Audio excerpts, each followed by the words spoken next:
Hello, today I'm going to be presenting the final project, Different Classroom, Different Stories, a comparative analysis of educational experiences by Isabella Norton, myself.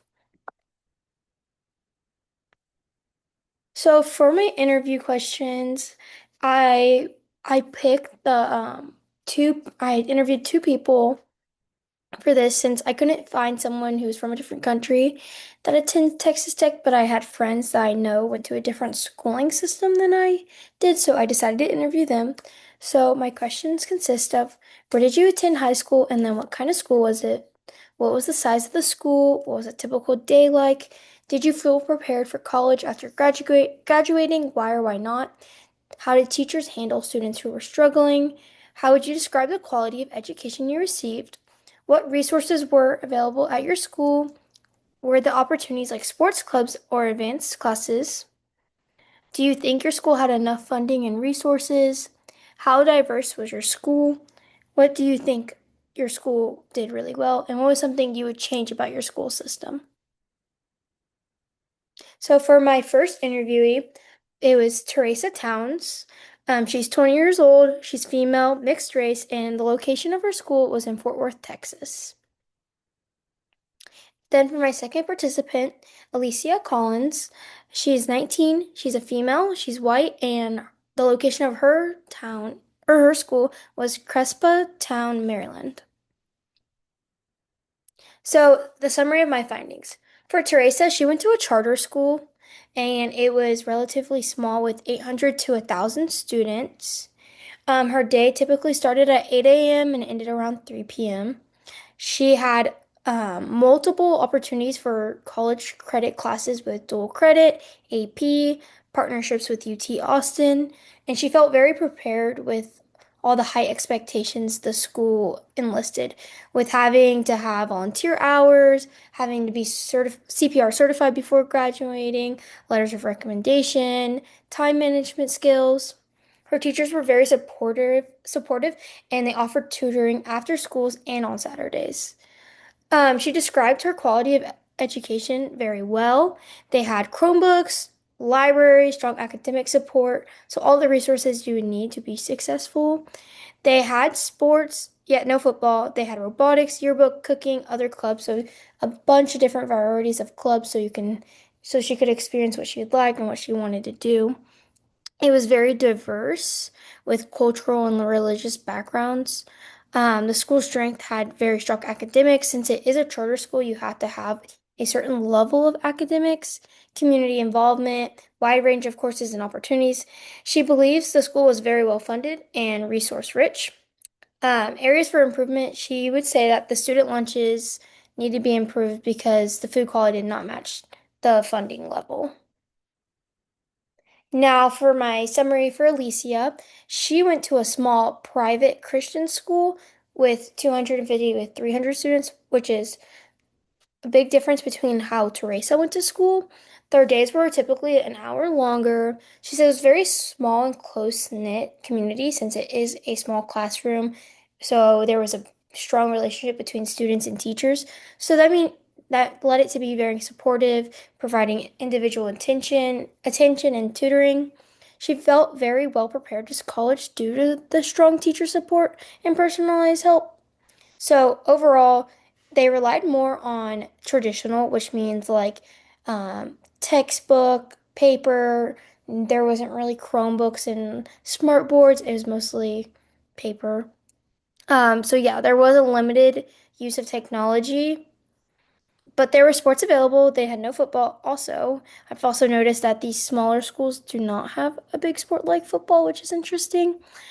She said there was some advanced academic options like DC and AP classes, but the options were very limited. They didn't have a lot of options with those.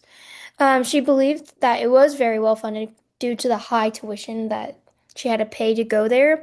She says there was some racial diversity, but the socioeconomic was not diverse because since the tuition is very high, you would have to do very well off to be able to go to the school. So there's not going to be someone who's not well off at this school. She says one of the strengths of the school was the faith development and the close relationships because since it is a Christian school, they have chapter every Wednesday where they go to the chapel and learn about God. And so that did help her grow her faith. And since it was so small, she grew relationships with peers.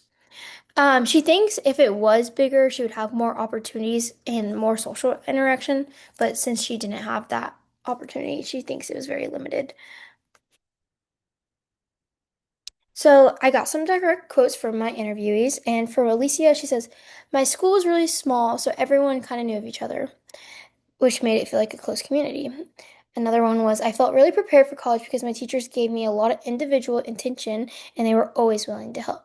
Now, from Teresa, her quotes were, "Our school pushed us to stay on top of things, especially with volunteer hours and recommendation letters." Also, side note, she told me that to graduate, you needed a minimum of 100 volunteer hours, so that is quite a bit to graduate, which is interesting because at a public school, they don't care.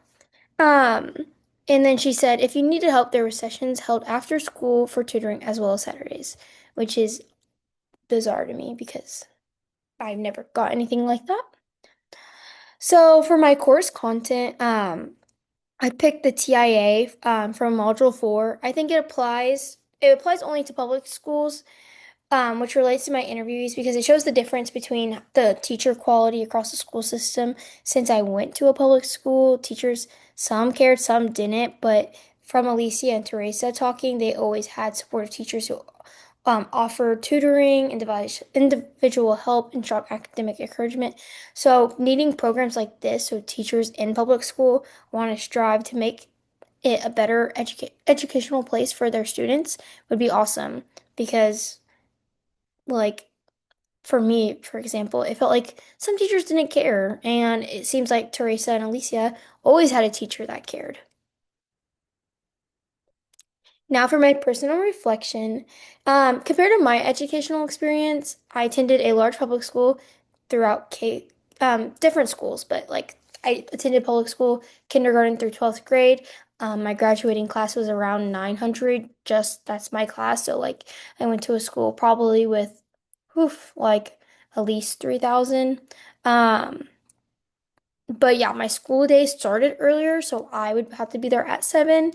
They had to be there at 8, but we did have a lot of technology. We had Chromebooks, computers. We did have dual credit.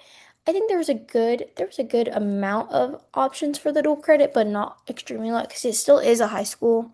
Um, I would say the main difference between our like the experiences between my interviewees and me is the support because in a large school, they have many students and it's typically like maybe 1 to 30 ratio, and a teacher's not going to be able to give that one-on-one support to every student because they just don't have the time for that. They don't get paid enough for that.